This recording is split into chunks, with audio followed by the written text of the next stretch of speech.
Hello et bienvenue! Aujourd'hui on se retrouve pour un nouveau tuto sur comment remplir une forme avec de la couleur sur Illustrator. Aujourd'hui nous verrons 4 méthodes afin de parvenir sur une forme ou un tracé à la plume, venir changer ou mettre la couleur. Dans un premier temps, je vais venir sélectionner une forme. Donc de votre outil ici, clic droit, vous en avez plein. Je vais venir faire par exemple une étoile.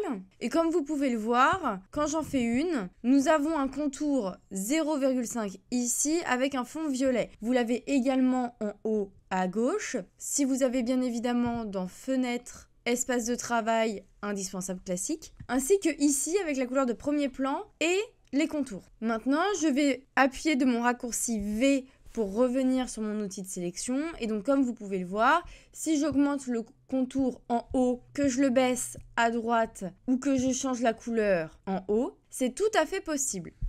Maintenant, comme vous le voyez, on peut soit venir cliquer et rentrer dans le nuancier. Vous pouvez également venir ici, changer le contour, le mettre en rose en cliquant ou alors en double cliquant cette fois-ci si vous voulez changer la couleur. Donc là, vous venez, vous avez vos couleurs RVB, votre hexadécimal ou votre CMJN. Vous cliquez sur OK et donc maintenant vous avez une première forme où vous savez changer la couleur. Il existe une deuxième méthode que je vais vous montrer. Je vais utiliser mon outil rectangle de son raccourci M et venir en faire un deuxième. Cette fois-ci, je voudrais le faire marron aux couleurs contour orange. Je clique sur mon outil de sélection et donc là, comme vous voyez, on a deux types de formes différentes. Maintenant, imaginons, j'ai envie de changer la couleur, je vais aller sur mon outil pipette de son raccourci I et venir tout simplement sélectionner et cliquer sur la forme qui a au préalable les mêmes couleurs et le même contour. Et maintenant, vous savez comment copier d'une couleur à l'autre pour le faire remplir sur une forme ou un tracé. Il existe également une troisième méthode qui consiste à aller dans le concepteur de forme qui se trouve juste ici.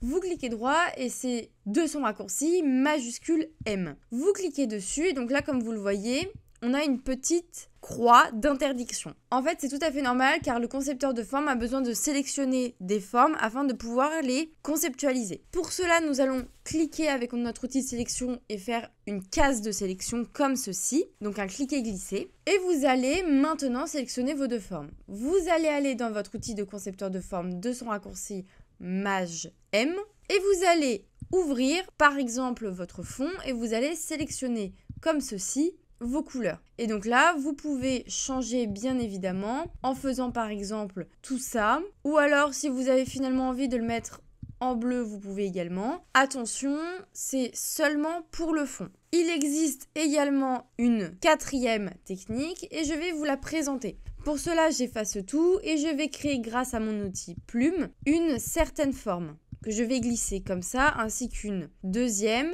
et une étoile en quatrième.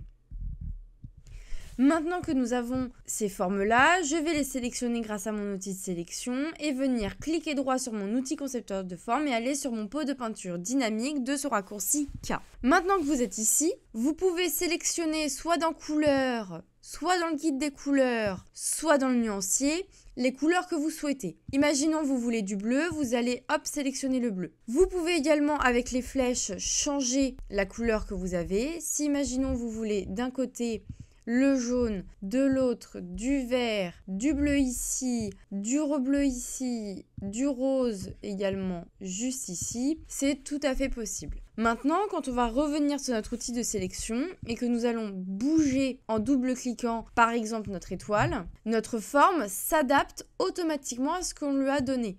Donc imaginons, je grossis tout ça et donc là on va apparaître nos formes tout en gardant la couleur que nous avons prédestinée.